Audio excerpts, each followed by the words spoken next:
Hey, boys and girls, I have got Trouble According to Humphrey by Betty G. Burney, Chapter 1 Before the Trouble. Welcome to our brand new town. Mrs. Brisbane's voice woke me from my cozy afternoon doze. Was I dreaming when I heard her mention a new town? Had we moved while I was having my afternoon nap? Staying awake is a constant problem for a classroom hamster like me. After all, hamsters are nocturnal, which means we're sleepier in the daytime than at night. I always try hard to keep up with my fellow students in room 26. However, I'd spent the long President's Day weekend at Kirk Chen's house. His whole family is funny like he is. It was hard to get much sleeping done there since I was laughing all the time. But with Mrs. Brisbane's announcement, I was suddenly wide awake. I looked around and saw that I was in the same old room 26 in my same old cage on the table next to the window. Og the frog's same old glass house sat next to mine. Around me were the usual tables and the familiar students like Speak Up Saya, Lower Your Voice AJ, and Wait for the Bell Garth. Mrs. Brisbane stood in front of the class as usual. I guess I wasn't the only one who was confused. What new town? Heidi Hopper asked. Please raise your hand, Heidi, Mrs. Brisbane said. Since we are studying how communities work, I thought it was time to create our own community of Room 26ville. Phew! I was relieved because I love our classroom right where it is, and I wasn't in the mood to move. Boing, said Og in his twangy voice. I guess he was relieved too. We've been studying about what makes a community, right? Asked Mrs. Brisbane. Yes, yes, yes. I learned a lot about communities recently. First, I learned that there are two M's in the word. I'm trying to remember that in case it shows up on a spelling test in the future. I'd learned that a community isn't just a place on a map, it's also made up of the people who live there. I'm sure Mrs. Brisbane meant to include animals too, but forgot to mention us.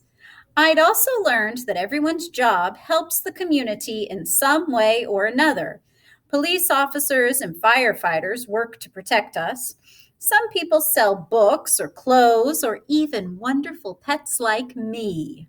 Some people grow and sell food. Some keep the streets clean, and others, like Aldo, our custodian, keep the classrooms clean. Doctors take care of people when they are sick, and dentists help folks keep their teeth healthy. Then there's the biggest job of all, teacher. Teachers like Mrs. Brisbane help us learn about things we wouldn't know otherwise, such as the life cycle of a frog, though I still can't picture Og as a tadpole, how to write a poem, and the way to add and subtract big numbers. Sometimes my paw gets tired from writing down really long problems in the tiny notebook I keep hidden behind my mirror, but I keep writing anyway because it's important. My mind wandered while Mrs. Brisbane continued to talk about all we'd learned until I realized, oh no, I wasn't listening at all. If I kept daydreaming, I'd end up like Pay Attention Art Patel, who only paid attention in class about half the time and whose recent grades, I'm sorry to say, were dreadful. Dreadful means really, really bad if they're dreadful. Not at all like Speak Up Saya, the quiet girl who always paid attention and got the best grades in class. Better than mine, I have to admit. There I was again, my mind wandering to Art's problems instead of listening to Mrs. Brisbane. I hopped up on my ladder and vowed, that means to promise if you vow, and vowed to listen to every word she said. It's one thing to talk about a community and another thing to be a part of one, the teacher was saying. So that's why I decided to create our own community here. We'll lay out our town right in this classroom and everyone will have a job. Garth's hand shot up. Will we get paid? Not in money. You will get points for doing your jobs correctly and extra points for doing your job especially well. Another hand went up. Mrs. Brisbane called on Don't Complain Mandy Payne. I don't like the name Room 26ville, she said. I don't think Mandy realizes how much she complains. Mrs. Brisbane smiled. Do you have a better name? Mandy scratched the tip of her nose. Brisbaneville? I don't want to name it after me, said the teacher. Besides, there already is a famous town named Brisbane. It's in Australia, and they pronounce it Brisbane. Maybe we should call it Boringville, a low voice muttered. I heard that, Kirk, Mrs. Brisbane said. It was a rude thing to say. Do you really think school is boring? He, sorry, I was making a joke. I believed him because Kirk is such a big joker. He was also a quick thinker. Og looks pretty bored, he said. All heads, including mine, turned to gaze at Og, who sat completely motionless on his rock, staring out into space without even blinking. Not a single blink. Og is a frog, Mrs. Brisbane said. He always looks that way. I'm never completely sure what Og thinks, but I don't think room 26 is a boring place at all. I decided to squeak up on the subject, so I leaped up and grabbed onto a leafy tree branch our teacher's husband, Mr. Brisbane, put in my cage. He was always adding new and interesting things to my home, like my ladders and a large cage extension. Mrs. Brisbane turned toward me. Humphrey certainly doesn't seem bored. I loudly squeaked, no, no, no, and jumped to another branch. Let's call it Humphreyville. That was definitely AJ's loud voice, and this time he forgot to raise his hand too. Humphreyville! Voices burst out from around the room, along with chuckles and giggles. Humphreyville? Mrs. Brisbane thought it over. Unfortunately, it was hard to think because Gail had gone into one of her giggling fits. Stop giggling, Gail, said the teacher, please. Now, what do the rest of you think? Miranda? Miranda Golden, or Golden Miranda, as I like to think of her, didn't hesitate a bit. I love the name. Saya, what do you think? For once, quiet Speak Up Saya didn't have any trouble speaking up. Yes, it sounds like a real place. What is it again? Pay attention, Art asked. Humphreyville, Saya told him. I never heard of a town named after a hamster, said Art. Well, I may be a hamster, but I'm no ordinary hamster. I am an exceptionally cute golden hamster, I've been told, who happens to know how to read and write. Not that anyone knows about that except me, or the fact that my cage has a lock that doesn't lock, so I can come and go as I please when no one's looking. Humphreyville, Art repeated, sounds pretty good. I saw a lot of heads nodding and heard murmuring around the class that sounded as if people were agreeing. Imagine, a whole town named after me. I leaped onto my wheel and began spinning with joy. Why don't we take a vote? Asked Mrs. Brisbane. All those in favor of naming our community Humphreyville, raise your hands. While I was spinning, I could see hands going up. Even Heidi remembered to raise her hand. Every hand was raised except one, Tabitha's. I stopped spinning. Tabitha was the new girl in our class, and I thought she liked me. I'd even helped her make friends with Seth, although she didn't actually know it. I have some sneaky, squeaky ways of making things like that happen. Tabitha, do you have another suggestion for a name? Mrs. Brisbane asked.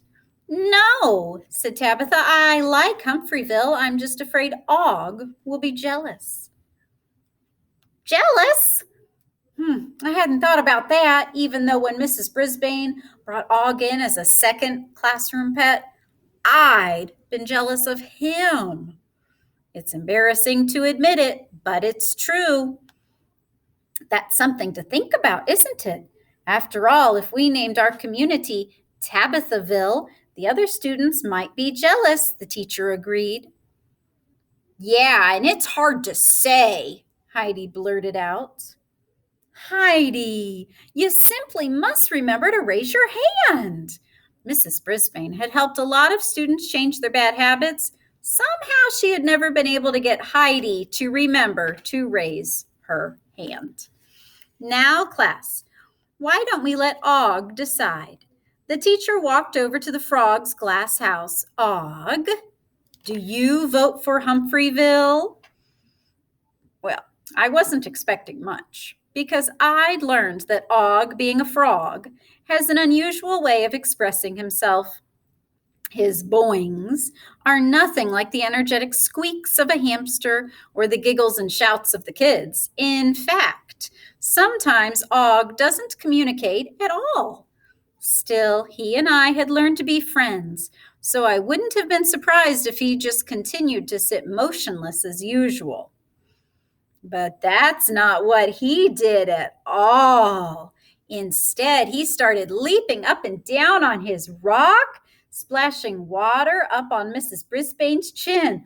Boing, boing, boing, he twanged as only Og can do.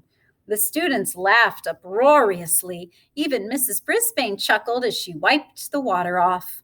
Thank you for your vote, Og. Now let's try again. All in favor of naming our new community Humphreyville, raise your hands. This time, every hand went up, including Tabitha's. Phew! She liked me after all. Og stopped leaping and splashing and sat quietly on his rock again. Mrs. Brisbane looked pleased. Welcome, class, to the town of Humphreyville. She wrote the name on the board in great big letters. And to keep track of the progress of our town, we'll be starting a daily newspaper. I think the Humphreyville Herald would be a good name, don't you? My friends all agreed. My heart hopped around in my chest like a happy frog. Had any hamster ever been honored like this before? Probably not. I decided right then and there that I would try to remain as humble as possible and do whatever I could to make Humphreyville the best town in the world. I jumped on my wheel and spun for a while until I realized that Mrs. Brisbane was still talking.